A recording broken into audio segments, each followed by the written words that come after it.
So let me ask you something that people whisper but barely say out loud.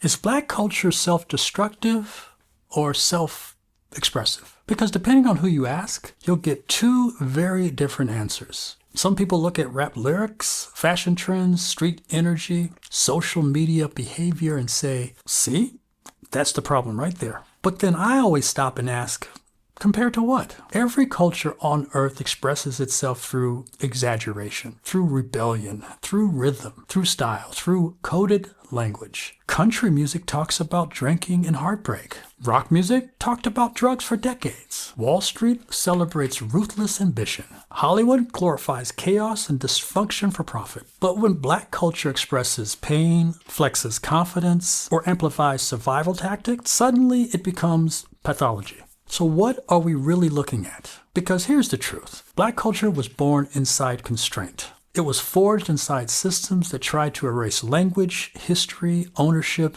and autonomy. So expression became resistance. Style became armor. Humor became therapy. And music became record keeping. Hip-hop did not start self-destructive. It started as narration. It was young people documenting what they were living through. Now, does every element of modern Black culture help us? No. Let's be honest. Some of what we amplify today is trauma replaying itself. Some of it is capitalism repackaging dysfunction and selling it back to us. Some of it is algorithms rewarding controversy because outrage drives engagement. But it is not a Black problem. It is a modern media problem. And here's where it gets real. When you take a people who were historically denied ownership, then drop them into a hyper-capitalistic system where visibility equals value, what happens? Expression becomes currency, shock becomes strategy, performance becomes power. The question is not whether Black culture is self-destructive. The question is who benefits when the most extreme versions of it are pushed to the front. I've lived in and out of the US internationally for years. And when I move through places like Europe, South America, Asia, I see something really interesting. Black culture travels. I hear rap in obscure languages. The music, the slang, the fashion, the confidence, the rhythm, all of it. It moves globally because it is expressive. It is creative. It is magnetic. People only imitate what they admire. Nobody imitates something they see as weak. So maybe the better question is this. Are we confusing visibility with values?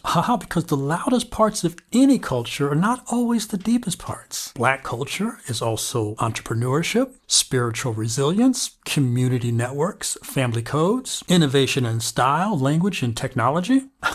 The ability to laugh in the middle of chaos. That or those do not get the algorithmic push. So, is Black culture self-destructive? Or are we watching trauma perform itself under a spotlight designed by someone else? Every culture has shadows. The difference only is who controls the narrative. If we control the narrative, expression becomes evolution. If we don't control the narrative, expression becomes caricature. So, back to my original point. Culture is not fixed.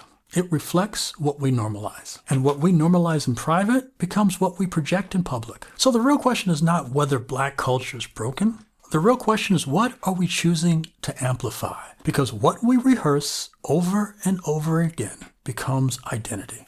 And what we celebrate becomes legacy.